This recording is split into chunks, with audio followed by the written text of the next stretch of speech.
مریض ڈاکٹر سے اگر کسی دن میں یہاں آ کر پتلون کی جیب سے اتنے نوٹ نکالوں کہ آپ کے پچھلے سبھی بل چکتا ہو جائیں تو آپ کیا سمجھیں گے؟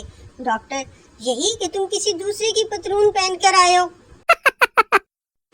پاگل: ہم آپ کو پہلے ڈاکٹر سے زیادہ پسند کرتے ہیں۔ ڈاکٹر: وہ کیوں؟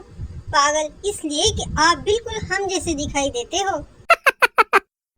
میزبان: بھائی بلا تکلف بتائیں، آپ چائے لیں گے یا ٹھنڈا؟ مہمان: چائے کے تیار ہونے تک ٹھنڈا چلے گا۔ ڈاکٹر: جلدی سے کسی کو بلا کر لاؤ، مجھے چوٹ لگ گئی ہے۔ دوست: مگر تم تو خود ہی ڈاکٹر ہو۔ ڈاکٹر: میری فیس بہت زیادہ ہے، مجھے نہ بلانا۔ ایک جہاز کافی بلندی پر گیا تو پائلٹ زور زور سے ہنسنے لگا۔ لوگوں نے پوچھا تو کہنے لگا، جب پاگل خانے والوں کو پتہ چلے گا کہ میں فرار ہو گیا ہوں تو کتنا مزہ آئے گا۔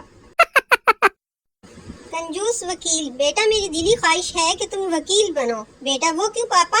وکیل: تاکہ میرا کالا کوٹ تمہارے کام آ سکے۔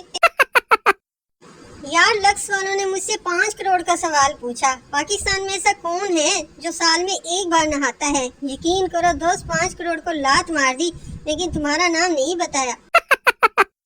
نکاح کے بعد دلہا نے مولوی صاحب سے پوچھا، آپ کی فیس؟ مولوی صاحب: بیوی کی خوبصورتی کے حساب سے دے دو۔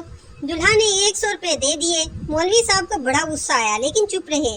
اچانک ہوا چلی اور دلہن کا گھونگھٹ ہی اٹھ گیا۔ مولوی صاحب مسکرا کر بولے، یہ لو بقایا 80 روپے۔ کنجوس رکشے والے سے: غازی صاحب کے مزار پر جاؤ گے؟ رکشے والا: جی صاحب جاؤں گا۔ کنجوس: یہ پھول ان کے مزار پر ڈال دینا۔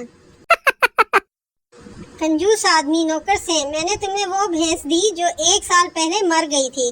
کنجوس کی بیوی جو اس سے بھی زیادہ کنجوس تھی بولی، تم اسے وہ والا گھوڑا کیوں نہیں دے دیتے جو 2 سال پہلے ہی گم ہو گیا تھا؟